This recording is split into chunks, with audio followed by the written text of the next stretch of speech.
5 मुसलमान एमएलए हैं दिल्ली के अंदर। एक हमारे चचा होते थे एमएलए शेख बाल, आपने वीडियो देखी होगी, 32 एमएलए थे बीजेपी के, अब कोट निकाल के फेंक दिया। तो देखी थी वीडियो किसी ने? वो कोट निकाल के फेंक के बोले 32 के 32 से आ जाओ अंदर, कह रहे थे, आसिफ भाई रोक रहे थे। और अब हालत ये हो गई, जिस दिन से झाड़ू पार्टी में गए ना, कह रहे थे एसडीएम भी नहीं सुन लिया मेरी। नौशाद भाई कह रहे एसडीएम भी नहीं सुन लिया, गली बंद कर गया मेरी। देखो क़यादत की बात है, नेता एमएलए एमपी काउंसलर बहुत बनते हैं, लेकिन क़यादत कौन करता है, बात इसकी है। अगर क़यादत करने वाला कमजोर होगा तो आपकी कोई नहीं सुनेगा। यहाँ क़यादत करने वाला भाग जाए। हमारे यहाँ का एमएलए टिकटॉक बना रहा था, बोला देखी टिकटॉक किसने उसकी, लॉकडाउन हो चल रहा था, बोला लोग भूख से मर रहे थे, बच्चे के साथ टिकटॉक बनाते हुए बोला कि बादाम खाने से क्या होता है। तो बच्चे ने कहा कि बादाम खाने से क्या होता है, बोला बादाम खाने से बादाम खत्म हो जाते हैं। हमने सुना था कि बादाम खाने से दिमाग तेज होता है, वो कह रहा बादाम खत्म हो जाते हैं। आपके वाला विधायक सीलमपुर जाके लोगों को सफाई दे रहा था अमानतुल्लाह के, सीलमपुर का विधायक मुस्तफाबाद में लॉकडाउन में दंगे में लोगों की मदद कर रहा था। अब मैंने मुस्तफाबाद वाला कहा था, बोला जी वो सीलमपुर में था। मैंने अपनी अपनी जगह रख लेते, दूसरी जगह क्यों भेज रहे भैया उसे? मुस्तफाबाद वाले को सीलमपुर वाले नहीं जानते, सीलमपुर वाले को मुस्तफाबाद वाले नहीं जानते, तो दोनों को अलग अलग क्यों भेजा? भेजा इसलिए था कि छुपे बैठे थे अपने घरों में। अगर नेता ही छुप जाएगा तो हक की आवाज उठाएगा कौन? कोई है उठाने वाला? आपकी हमारी इतनी हैसियत है कि हम थाने में जाके डीसीपी से बात कर लें? नहीं कर सकते। करेगा तो हमारा काउंसलर एमएलए एमपी तो करेगा, इसलिए तो चुनते हैं हम, या इसलिए चुनते हैं कि उसे बुला के दावत खिलाएंगे हम? हमने दावत के नाम पे विधायक बिठा रखा, नहीं दावत खा ले बस। अरे हम पे आफत है जब जाके छुप जाए। मुख्यमंत्री कह रहा था 2 घंटे में शाहीन बाग खाली करवा दूंगा, पुलिस मेरे पे होती तो। दंगे में कह रहा पुलिस मेरे पे थी नहीं। अब 1000 कहाँ से लिया आया तू भैया? जब मेरे इलाके में आया तो 1000 कहाँ से लिया है? वो भी तो तू ही लाया, 500 लिया था एक साल पहले। देखो चाहे हिंदू भाई हो या मुसलमान भाई हो, नुकसान दोनों का हुआ है। दंगे की वजह से जिन माओ के लाल चले गए, जिन माओ के बच्चे जेलों में पड़े हैं, ऐसे ऐसे परिवार हैं आसिफ भाई जिनके पास कोर्ट जाने का किराए का पैसा नहीं है। वो अपने बच्चों की पैरवी कहाँ से करेंगे? सिर्फ इस नालायक निकम्मे मुख्यमंत्री की वजह से, और किसी की कोई वजह नहीं है। देखो अमित शाह मोदी ने कभी आपसे वोट मांगी भी नहीं है, तो उससे शिकायत करोगे क्या? उनने कब मांगी आपसे वोट कि मुझे वोट दे दो? मांगता ही नहीं हो तो आपसे वोट तो इसने मांगी थी। इसने मांगी थी तो गलत भी इसने करा हमारे साथ, और जवाब भी यही देगा, कोई और थोड़ी ना देगा। उसके बावजूद भी हम इसे वोट दे रहे हैं, इसे अच्छा मान रहे हैं। एक ने पोस्टर लगा दिया मुसलमानों का मसीहा मुस्तफाबाद में, कि मुसलमानों का मसीहा अरविंद केजरीवाल। मैंने कैसे भैया? बोले मुसलमानों की मदद करी, इनने 200 यूनिट बिजली दी, मैंने सबको दी, इसे अकेले को दी। और हमारे साथ तो मुसीबत ये आसिफ भाई, 25 गज का मकान है, ऊपर मकान है, नीचे दुकान है बेचारे की। ऊपर का बिजली का बिल नीचे वालों से ले रहा है, 12 रुपये यूनिट ले रहा है नीचे से। अब पहले तो आसिफ भाई कह रहे थे बिल चुराते नहीं थे, हमारी थी बिजली, हमारा हक है। अमीर का बच्चा एसी चलाता, हमारा बच्चा अगर उन्होंने कुंदा डाल के कूलर चला लिया तो सुकून से सो गया, कोई आफत आ गई इसमें क्या दिक्कत होगी बताओ? नहीं, या तो तुम हमारे रोजगार पैदा कर दो कि भैया हम भी एसी लगा लें। अमीर का बच्चा तो सोएगा एसी में, गरीब का बच्चा कूलर अगर चला के 2 घंटे में कुंदा डाल के चला लिया, वो चोरी नहीं है, वो हक है हमारा। अगर हमारा हक हमें नहीं मिलेगा तो ऐसे लेंगे भैया कुंदा डाल के। इसने बंद करा दिया हमारा हक।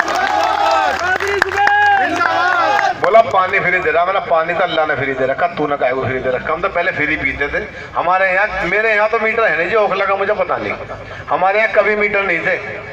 गंगा का वाटर पीते थे हम।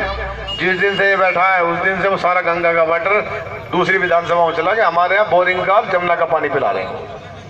जिस दिन से आसिफ भाई आपने इलेक्शन जिताया सीलमपुर का, एमसीडी वाले घुस नहीं रहे, दब का मकान बन रहे इलाके के अंदर, जाके देख लो। और पहले दिन ही बुला के गई उसे एमसीडी वाले को, जो अधिकारी था। मैंने कहा एक भी गरीब आदमी की तरफ चला गया ना, जिस मंजिल पर खड़ा हो उसी से धक्का दे देंगे नीचे। मुकदमा झेलने के लिए हम तैयार बैठे, और उस दिन से आया भी नहीं अल्लाह के शुक्र से। लेकिन देखो आप दिल्ली के अंदर जो मुसलमान बस्तियां, उसमें सबसे समझदार बस्ती ओखला की मानी जाती है। पूरी दिल्ली देखती है आप लोगों की तरफ कि आप क्या फैसला ले रहे हो। आप समझदारी का फैसला लेते हो। पता नहीं पिछले 2 इलेक्शन में कैसे आपने गफलत में आके ऐसे आदमी को बिठा दिया अपने ऊपर जिसने पूरे दिल्ली को बर्बाद करके रख रखा, मुसलमानों का ठेकेदार बना बैठा है।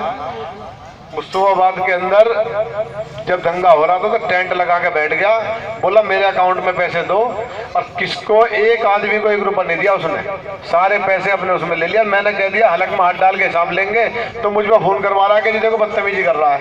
मैंने जिस भाषा में बोलेगा उसी भाषा में जवाब देंगे। मैंने भाई तू हाफंजी है क्या कहीं का, तेरी इज्जत करें हम? तू पैसे भी खाएगा लोगों के, बदतमीजी भी करेगा, और हम तुझे इमाम साहब बोलेंगे? जिस भाषा में बोलेगा उसी भाषा में सुनेगा। आप मुझे आप बोलोगे मैं आप कहूँगा, तू बोलेगा तो तू ही कहूँगा तुझे। आसिफ मोहम्मद खान का भतीजा हूँ, समझ गए? जो भाषा समझोगे वही समझाऊंगा। आप लोगों का बहुत बहुत शुक्रिया, आप लोगों ने मेरी बहुत मदद करी, और आसिफ भाई ने तो बहुत मदद करी। मैं आसिफ भाई इसलिए कहता हूँ जवान से लगते हैं, चचा कहने में उम्र बड़ी सी लगेगी। आसिफ भाई ने मेरी बहुत मदद करी, अगर ये ना आते, इन्होंने जो डायलॉग बोला ना मुर्गा बना के अंडा दिलवाता हूँ, जब मैंने कही मैं ओखला जा रहा हूँ तो मेरे साथ बहुत सारे भाई आए हैं भी, हाथ खड़े करो भाई कहाँ हो? ये बोले ओखला जा रहे हो आसिफ भाई के, हम भी जाएंगे, सारे आए। आसिफ भाई आपका नाम सुन कहिए। आप सबका बहुत बहुत शुक्रिया, मेहरबानी, आप लोगों ने मेरी मदद करी। इंशाल्लाह आपके नाम को झुकने नहीं देंगे, गिरने नहीं देंगे। जो आपने मेरी गारंटी ली है सीलमपुर में आगे आसिफ भाई, आपका सर कभी इंशाल्लाह झुकने नहीं देंगे, काम करके दिखाएंगे। अस्सलाम वालेकुम। अब मैं दिल्ली प्रदेश कांग्रेस कमेटी के बहुत ही जुझारू अध्यक्ष चौधरी अनिल कुमार जी से कहूंगा कि वो आए और हम सब लोगों को संबोधित करें। मैं एक बार आप सब लोगों को कहूंगा, कांग्रेस पार्टी, कांग्रेस पार्टी, अनिल चौधरी, जुबैर खान, आसिफ भाई, राहुल गांधी। अब मैं अनिल चौधरी से कहूंगा कि आए और हम सब लोगों को संबोधित करें। भाई अनिल जी। मैं अनिल जी के लिए एक शेर कहना चाहता हूँ, क्योंकि आज हम दोनों कॉर्पोरेशन में भी साथ रहे हैं और असेंबली में भी साथ रहे हैं। मैं बहुत अच्छी तरह से वाकिफ हूँ अनिल चौधरी जी से। मैं इनके लिए एक शेर कह के बात खत्म करूँगा कि घर आज मुझे अपना गुलिस्तां सा लगे है। गुलिस्तां चमन, एक बाग बहुत खूबसूरत। घर आज मुझे अपना गुलिस्तां सा लगे है। ये कौन मुसाफिर है जो अपना सा लगे है? हिंदू सा लगे है ना मुसलमान सा लगे है। ये शख्स मेरी आंखों को इंसान सा लगे है। शुक्रिया, खुदा हाफिज। शुक्रिया आसिफ भाई। सभी को नमस्कार। मंच पर उपस्थित परम श्रद्धेय और बड़े भाई, जिसको मैंने न केवल दिल्ली विधानसभा के उस सदन में भी गरजते हुए देखा है, खाली गरजता नहीं है, बरसता भी है। और उस व्यक्ति को मैंने 2002 के नगर निगम के उस सदन में भी देखा है, जब मुझे भी पहली बार सौभाग्य प्राप्त हुआ उस सदन का सदस्य बनने का, जिसमें आज मेरा छोटा भाई जुबैर सदस्य बन के गया, यानी कि नगर निगम के अंदर। और तब के आसिफ भाई को आप सब लोग जानते, तब आपकी उस मोहब्बत ने, उस चाहत ने उनको उस समय जिता के भेजा था, और जनता के उस मैंडेट ने, आपके उस फैसले ने तब उनको जिताया था। तब एक ऐसे मुकदमे में जब उनको फंसाया गया, तब आपकी उस मोहब्बत ने, आपके मत ने उसको विश्वास देकर के सदन में बैठा। तो आसिफ भाई का मैं तहे दिल से आभार व्यक्त करता हूं। और इस मंच पर उपस्थित मेरे जिला कांग्रेस कमेटी के युवा साथी, मेरे बड़े भाई जिला अध्यक्ष गणेश एडवोकेट साहब, भाई क्षमा चाहता हूं, मंच पर कई मेरे साथी हैं। नौशाद मेरा पुराना NSA का साथी रहा, जिया भाई, हमारी बहन आरिफा खानम, और ब्लॉक कांग्रेस कमेटी के मेरे अध्यक्ष आलम साहब, मेरे साथ कॉलेज में रहे दानिश भाई, मुन्ना, कई साथी हैं। क्षमा चाहता हूं क्योंकि इनसे मेरा पुराना पारिवारिक मामला रहा है 20-25 सालों से। यहाँ उपस्थित सीलमपुर से भी कई मेरे पुराने साथी आए हुए हैं।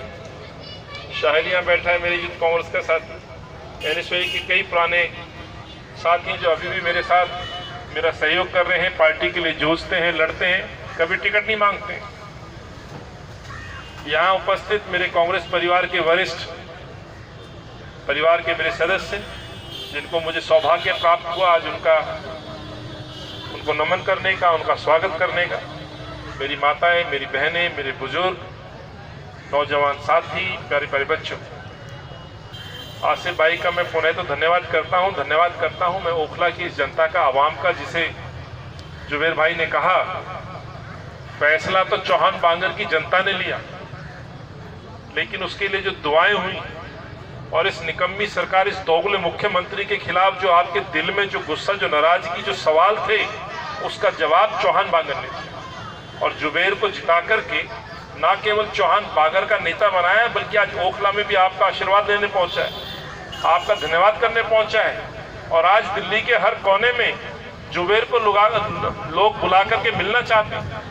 और ये जो संदेश है इस सरकार के, इस मुखिया को, जो मुखिया अपने आप को दिल्ली का सेवक होने का दावा करता है, जो मुखिया अपने आप को दिल्ली का सबसे मजबूत मुख्यमंत्री होने का दावा करता है, और जो मुखिया आज जो बैठा हुआ है दिल्ली में, माफ करना दो मुखिया हैं, लेकिन जो दिल्ली वाला जो बड़ा मुखिया है ना, जिसका जिक्र बार बार जुबेर भाई कह रहे हैं, जिसको चौहान बांगर की जनता ने भगाया है, सवाल पूछें कि भाई अब कैसे आ गया, मैं उस मुखिया की बात कर रहा हूँ। दो बड्डे वाले हैं, एक दिल्ली वाला बड्डे वाला जो है ना मुखिया अरविंद केजरीवाल, मैं उस केजरीवाल का जिक्र कर रहा हूँ। साथ 2019 फरवरी का चुनाव, क्योंकि मुझसे पूर्व में आसिफ भाई ने बड़े विस्तार से बातें की हैं, जुबेर ने अपना दिल, अपना सीना निकाल के आपके सामने रखा है, सच्चाई को सामने रखा है। मेरा भी थोड़ा बहुत जो राजनीतिक अनुभव है वो मैं आपसे बात कर रहा हूँ। हमें भी लगा यार कुछ राजनीति बदलने आया है। 2013 में चंद एमएलए जीते, 2015 में भारी मैंडेट के साथ जीता, एक नई उमंग जीत, सोचो लोगों को सपने दिखाए हों तो एक नई उमंग दिल में आती है कि यार कुछ करेगा। और 2015 में कांग्रेस को जिस व्यक्ति ने शून्य पे ला दिया, तो दिल्ली की जनता में कई बार कांग्रेसियों को भी लगा कि यार कुछ बदलाव होगा, लेकिन आते आते समय बीतते बीतते जो हमने एक रंग बदलते हुए देखा, एक व्यक्ति को, माफ करना एक जानवर भी रंग बदलता है, ये तो उससे ज्यादा रंग बदलने वाला व्यक्ति निकला। और 2019 के फरवरी में जो चुनाव हुए, उस चुनाव में जो एक दृश्य उभर करके आया एक मुख्यमंत्री का, मैं इस मंच से कहना चाहता हूं और दावे के साथ दिल्ली कांग्रेस का अध्यक्ष हूं, मैंने बदलता हुआ मुख्यमंत्री देखा, मैंने एक कायर मुख्यमंत्री देखा है, मैंने एक डरपोक मुख्यमंत्री देखा है, मैंने ऐसे बुद्धिशील मुख्यमंत्री देखा है। और माफ करना, जो दिखाना चाहते दिखा दे मेरे इस बयान को, दावे के साथ कहता हूं, किसके घर में संक्रमण नहीं आ रहा आज? कौन डर के छुप के घर में बैठ गया? ये आसिफ मोहम्मद खान यदि सड़क पर आपके अधिकारों के लिए लड़ता रहा तो कौन सी बीमारी इस देश में नहीं आई? जब कांग्रेस के नेता सड़कों पर उतर कर उनकी मदद नहीं करते थे, क्या एके वालिया ने मुंह छुपा करके घर में बैठ गए? क्या शीला दीक्षित बीमारी से डर होकर के अपने घर में बैठ गई? मैं आपसे पूछना चाहता हूं, कोई बच्चा, आप सबकी जो पृष्ठभूमि ग्रामीण है, सब गांव से, कोई यूपी के, कोई बिहार के गांवों से, क्या आपके बच्चे क्या फौज में नहीं है? क्या हिंदू भाइयों के बच्चे क्या फौज में नहीं है? और जब बच्चा फौज में शामिल होता है तो सबसे पहले उसको पहली पोस्टिंग कहाँ मिलती है? सीमा प्रहरी की मिलती है। कोई चाइना के बॉर्डर पे खड़ा है, कोई पाकिस्तान के बॉर्डर पे खड़ा है, कोई बांग्लादेश के, कोई अफगानिस्तान के। और हर माँ बाप को पता है कि मेरा बच्चा यदि आर्मी में गया है, सीमा की सुरक्षा के लिए गया है, पता नहीं कब गोली, दुश्मन की गोली आकर के मेरे बेटे के माथे में, सीने में लग जाएगी, कुछ नहीं पता। तो वैसे ही जब राजनीति में आते हैं हम जैसे लोग, तो स्वेच्छा से आते हैं और ये निर्णय लेके आते हैं कि समाज सेवा करने आए हैं तो हमें उनका नेतृत्व करना है, जो दबे हैं, कुचले हैं, जो गरीब हैं, मजदूर हैं, उनके हक के लिए हमें लड़ाई लड़नी है, उनके लिए कायदे कानून बनाने हैं। विधानसभा में जाएंगे तो उसका हक मांगेंगे, कॉर्पोरेशन में जाएंगे तो उनको मूलभूत सुविधाएं मुहैया कराएंगे। यदि कोई आपदा आई तो उसके लिए आगे सीना तान के खड़े होंगे और सरकारों से हक दिलाने का काम गरीबों को करेंगे। मैं आपसे पूछना चाहता हूं, दिल पे हाथ रख के कहिएगा, जब इस देश में कोरोना आया उसके लिए कौन जिम्मेवार है? माफ करिएगा, दुनिया जानती है। कुछ लोग अपने मित्र, देशों के मित्र नेताओं के लिए रेड कारपेट बिछाते रहे, गरीबों के घरों के आगे दीवार लगाते रहे, उनका तो जिक्र ही छोड़ दीजिए। पहली बार हुआ हाउडी मोदी, हाउडी मोदी। पहले नारे होते थे गरीबी हटाओ, अब होता है हाउडी मोदी, हाउडी मोदी, और पता नहीं क्या क्या नया रहे। ये वक्त तो मैं उनका जिक्र नहीं करूंगा, लेकिन ये जरूर कहना चाहूंगा, जब राहुल गांधी इस देश के प्रधानमंत्री को आगाह कर रहा था, उस समय हमारा देश का मुखिया एक नेता की अगवानी में लगा हुआ था, उसकी जिंदाबाद करने में लगा हुआ था। और एक बार चेतावनी नहीं दी साथियों, 3 बार चेतावनी दी राहुल गांधी जी ने कि इस देश को बचाना है तो एक महामारी से बचने के लिए उपाय ढूंढिए सरकार। अफसोस इस बात का है कि राजनीति में जो दस्तूर होते थे, एक विचारधारा की लड़ाई होती थी, आपसी दुश्मनी नहीं होती थी, लेकिन आज जिस तरह से विपक्ष को दुश्मनी की नजर से देखा जाता है, पर्सनल रंजिश के तौर पे देखा जाता है, और ये जब सोच हो कि मुझे आज इसको खत्म करना है, मारना है, चाहे वो सोच हो या विचार हो या किसी व्यक्ति को मारना हो, मैं समझता हूं समान रूप से मर्डर का केस लगना चाहिए इन लोगों को। तो राहुल गांधी ने जब इस देश के लिए सुझाव दिए तो इस देश के मुल्क के लोगों को बचाने के सुझाव थे कि इस महामारी से बचने के लिए हमें उपाय करने चाहिए। तब तो कुछ लोग अगुवाई में लगे हुए थे। बहरहाल ये तो उस बड़े वाले की बात हो गई। मैं वापिस आता हूं, जब इस बीमारी ने पैर पसारे हिंदुस्तान के साथ साथ दिल्ली में जब पैर पसारे, तो मैं आपसे पूछना चाहता हूं कौन सा मुख्यमंत्री आपने सड़क पे देखा। मैं अपनी उस बात पे आना चाहता हूं जो मैं समझाने की कोशिश कर रहा हूं। मैंने कहा डरपोक मुख्यमंत्री, हाँ अरविंद केजरीवाल डरपोक मुख्यमंत्री साबित हुआ, 3 महीने छुप के घर में बैठ गया। और इसलिए मैंने एक सैनिक का उदाहरण दिया। सैनिक को पता है, माँ बाप को पता है कि मेरा बच्चा सीमा प्रहरी बन के जा रहा है, कोई गोली आएगी, पता नहीं कब जान चले जाने का मुझे संदेश मिल जाए। अरे तुम डर के छुप के संक्रमण से घर बैठ गए। और सही कहा जुबेर ने, शायद ही कोई मंत्रिमंडल का व्यक्ति कोरोना से दूर रहा, घर में छुपने के बावजूद भी, और आपकी दुआएं रही, आपका आशीर्वाद रहा। पूरे संकरण में कांग्रेस का कार्यकर्ता सड़कों पर था, कांग्रेस की रसोई चला रहा था, आओ मदद का हाथ बढ़ाएं। मैं स्वयं, मेरी नियुक्ति 18 मार्च को हुई थी, 1 साल हो गया मुझे। आप लोगों की दुआओं से, गरीबों के आशीर्वाद से मैंने काम भी किया, लोगों की मदद भी की। और मेरे जैसे सैकड़ों कांग्रेस के कार्यकर्ता जो राहुल जी के आह्वान पर, सोनिया जी ने जो हमें संदेश दिया, लोगों की मदद करो, सरकारें विफल हो चुकी, सरकार कुछ नहीं कर रही है, आप आगे बढ़िए। कांग्रेस के कार्यकर्ताओं से, ट्विटर से, फोन से, अध्यक्षों को मैसेज से और पत्रकार के साथियों के माध्यम से कि लोगों की मदद करिए, सरकार कुछ नहीं कर रही। और मैं नमन करता हूं कांग्रेस के उन लोगों को जिन्होंने आओ मदद के हाथ के तहत कच्चा राशन बांटा। मैं इस बगीचे को भूलता नहीं हूं, डेली वीडियो आते थे भाई, सैकड़ों लोगों को भोजन कराया। आप मुझे बता दीजिए कौन सा झाड़ू वाला या कमल वाला जिसने राशन खिलाया हो। किसी झाड़ू वाले ने यदि कोई राशन खिलाने का ड्रामा किया तो सरकारी राशन पर अपना हक दिखाया है, और आधा वो भी गटर किया, उसमें भी लोगों ने कमीशन खाया है। लेकिन कांग्रेस के कार्यकर्ताओं ने अपनी नेक कमाई से, पसीने की कमाई से लोगों की मदद की है, और इसलिए मुझे गर्व महसूस होता है। और एक इस बात को कहते हुए, बहुत लोग हिंदू मुस्लिम की बात करते हैं, बगीची का जिक्र किया मेरे भाई ने कि हर तरह के फूल होते हैं।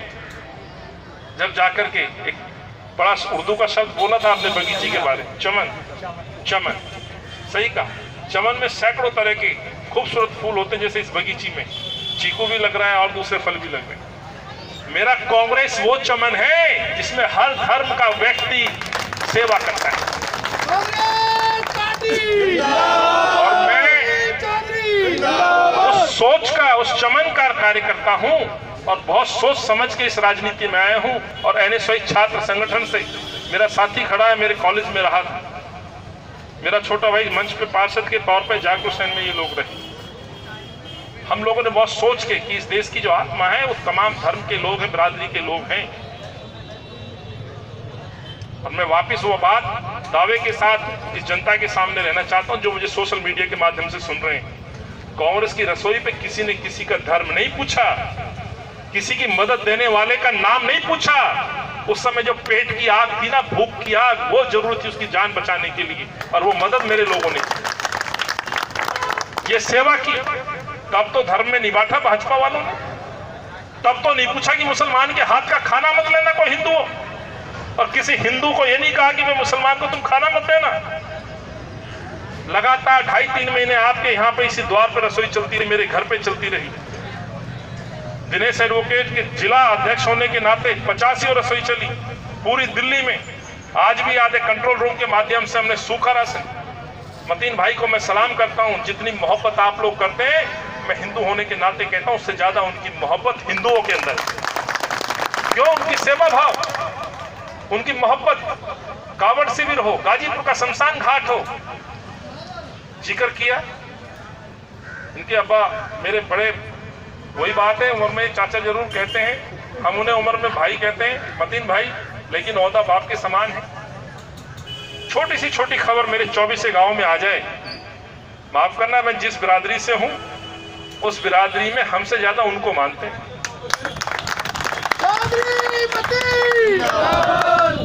उनके चरण स्पर्श करते हैं। कावड़ शिविर लगे तो सबसे पहले मतीन चौधरी मुख्य अतिथि, गाजीपुर शमशान घाट में पानी की लाइन डलनी है तो मतीन चौधरी। और जिस वक्त बोर्ड के चेयरमैन रहे, एमएलए के तौर पर मेरा निजी अनुभव है, मंडावली में आपके कोई रिश्तेदार परिवार के लोग रहे तो पता करिएगा, हम लोग बखान नहीं करते, पोस्टर नहीं लगाते, कांग्रेस के लोग काम करते। आज जो पोस्टरबाजी चल रही है ना, कई हजार करोड़ का जो फंड लुटाया जा रहा है, कांग्रेस ने ही नहीं किया। शीला जी को याद करता हूँ, वो कहती थी बेटा हमें दिल्ली बनानी, दिल्ली शहर को खूबसूरत बनाना है। अब कोई दिल्ली नहीं बना रहा, सब अपना पेट अपना घर बना रहे हैं, अपनी पार्टी बना रहे हैं। गरीबों को कुछ सपना दिखाया जाता है फ्री के नाम पर। माफ करिएगा, मैं क्षमा चाहता हूं, आप लोगों ने चौहान बांगर से तो संदेश दे दिया, लेकिन जब चुनाव आता है ना तो वैसे वैसे चीजें प्रलोभन में बांटी जाती है। जैसे अभी कुछ एकेडमी का दिल्ली के अंदर इन्होंने रजिस्ट्रेशन कराया है कि एक कोंकणी का एकेडमी बना दी, एक तमिल एकेडमी बना दी, क्योंकि वहां चुनाव है कई जगह। वैसे ही अभी मैं आसिफ भाई से बात कर रहा था कि मैंने सुना है पहले कुछ हमारे मौलानाओं की सैलरी बढ़ा दी थी, पर क्या हुआ, उसको मिल रही है नहीं मिल रही? कह रहे कहाँ मिल रही है, चुनाव आएगा फिर कुछ दे देगा। मैं आपसे हाथ जोड़ के विनती करना चाहता हूं, जो मैंने कहा डरपोक डरा हुआ व्यक्ति, जुबेर भाई ने सही सवाल पूछे हैं। इसी दिल्ली के अंदर एक व्यक्ति त्रिशूल बांटने आया था, याद आया होगा, जो मेरी हम उम्र है, याद करिएगा। आज हालांकि वो उस पार्टी में भी नहीं है, उस पार्टी का भी सबसे बड़ा दुश्मन हो गया। जो आया था त्रिशूल लेके, शीला जी उस समय मुख्यमंत्री होती थी। दिल्ली के मृत्यु भर दंगा हुआ, मैं पूछना चाहता हूं कोई दंगा हुआ? और आज जो नॉर्थ ईस्ट जला, सही कहा, मुख्यमंत्री पर एक एक सूचना होती है, एक एक खबर होती है। एरिया का डीएम, एसडीएम, तहसीलदार, लोकल जो तंत्र है वो तंत्र मुख्यमंत्री के अंदर है। और यही आदमी कहता था शीला जी गद्दी छोड़ो, असहाय मुख्यमंत्री, डरपोक मुख्यमंत्री। मेरी बहनें बैठी हैं, आपके घर में भी बुजुर्ग होंगी, माँ, बेटी, बहू, बिटियां, क्या हमें संस्कार मिलते हैं किसी महिला के चेहरे पे कालिक पोती जाए? अरे ऐसा कायर मुख्यमंत्री था, राजनीति का जवाब राजनीति से देता ना। आपने ऑटोस के पीछे उसकी कालिक पोती। यदि जुबेर और चौहान बांगर ने वहां सवाल पूछने की दंगे के समय कहा था तो कौन सा गुना था, बताएं मुझे आप लोग। यदि जुबेर के और चौहान बांगर के इन बच्चों ने, इन साथियों ने काले झंडे दिखाए तो क्या गुना था? विरोध करने का एक तरीका होता है। हमने उसकी तरह शीला जी के चेहरे पे कालिक नहीं पोती, हमने अपना विरोध स्वरूप तुमसे सवाल पूछे कि यहाँ नॉर्थ ईस्ट दंगा हो रहा था, दिल्ली जल रही थी, तो केजरीवाल कहाँ था? दंगों में घर में छुप के घर बैठा था। और अनिल चौधरी राहुल जी के 40-42 सांसद और राहुल गांधी स्वयं बाबरपुर से लेकर के पूरे नॉर्थ ईस्ट के अंदर दौरा कर रहे थे, और मैं उस चीज का साक्षी हूं। मैं लेके गया, उस मस्जिद में लेके गया, भीषम भाई के स्कूल में लेके गया। कांग्रेस का एक एक कार्यकर्ता सड़कों पर, 40 से 42 सांसद पूरे सीलमपुर से लेकर के और हसन भाई की कॉन्स्टिट्यूंसी तक, करावल नगर तक, हर उस घर में गए जो पीड़ित था। केजरीवाल साहब आइए, बताइए कितने घरों में गए आप? दंगे हो रहे थे, कहां थे आप? आज बच्चों पे मुकदमे होते हैं, चाहे हिंदू या मुसलमान है, पुलिस पकड़ती है, बार्गेन करती है। सैकड़ों उदाहरण हमारे पास आ चुके हैं।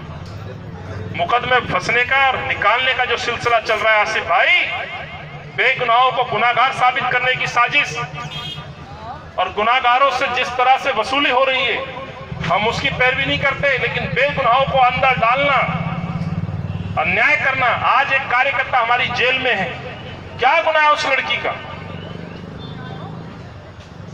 ऐसे बहुत सारे प्रश्न थे, उनका जवाब नहीं है। इसलिए मैंने कहा कि 2019 फरवरी में एक मैंने बदला हुआ मुख्यमंत्री देखा है। और माफ करिएगा, अनिल चौधरी वो व्यक्ति जो पहले दिन से सवाल पूछ रहा है जब से अध्यक्ष बना हूं कि जवाब दे अरविंद केजरीवाल, जवाब दे शाह। और आज जो पोस्टर लगे कि साथी ने लगाए हैं, शाह केजरीवाल जवाब दे।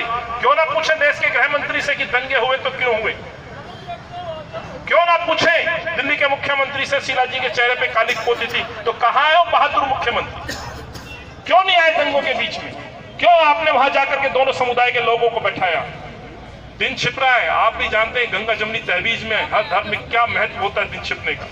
ईमानदारी से कहता हूं, इस मंच पे खड़ा हूं, मतीन भाई का फोन आया कि अनिल भाई जहर घोल दिया है। गांव और हमारी सीलमपुर के लोगों में जो मोहब्बत होती थी, हमें कुछ करना होगा। तब मैं अध्यक्ष भी नहीं बना था।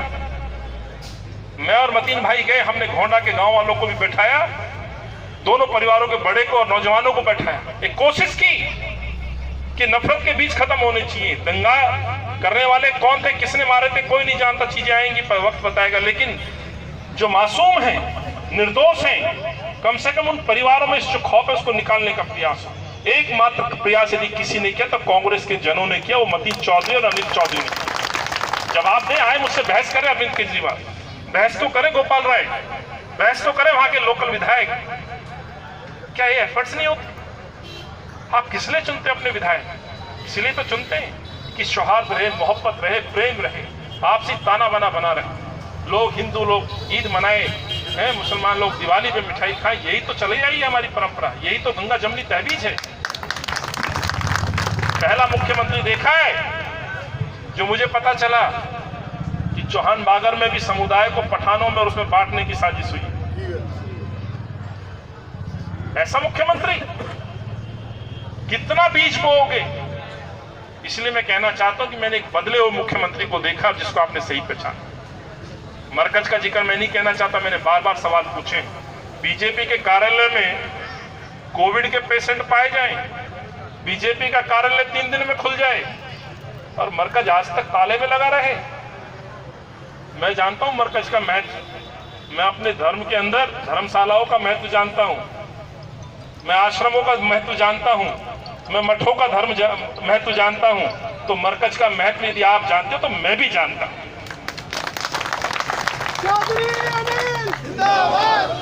माफ करिएगा, इस देश के मुल्क के अंदर मैं तो एक राजनीतिक पार्टी से जुड़ा हूं, मेरे हजारों सैकड़ों कार्यकर्ता साथी मेरे मुसलमान भाई हैं। थोड़े थोड़े रीति रिवाज मैं भी जानता हूं। 20 साल से जब सक्रिय राजनीति में आया तो शायद ही कोई ईद होगी जो मैंने अपने घर छोड़ के ना मनाई। हर ईद पे मैंने भी जाकर के दुआ मांगी है, मैंने अपने हिंदू धर्म के अनुसार अपने ऊपर वाले को मांग के दुआ मांगी है ईद पर। मैं पूछना चाहता हूं, इस तीज त्योहार पर कांग्रेस, अकेले कांग्रेस और कांग्रेस के नेता जन हर एक दूसरे के घर आना जाना, बधाई देना, हमने कभी किसी चेहरे को ये नहीं कि ये भाजपा का ये संघ है, जो मिलकर गले लगाया त्योहार मनाया। लेकिन जिस तरह की पॉलिटिक्स पिछले दिनों हुई है, अपने उद्देश्य की पूर्ति के लिए जो प्रलोभन चले हैं वो आप सबने देखा। मैं आपसे यही आग्रह करूंगा, बहुत सारे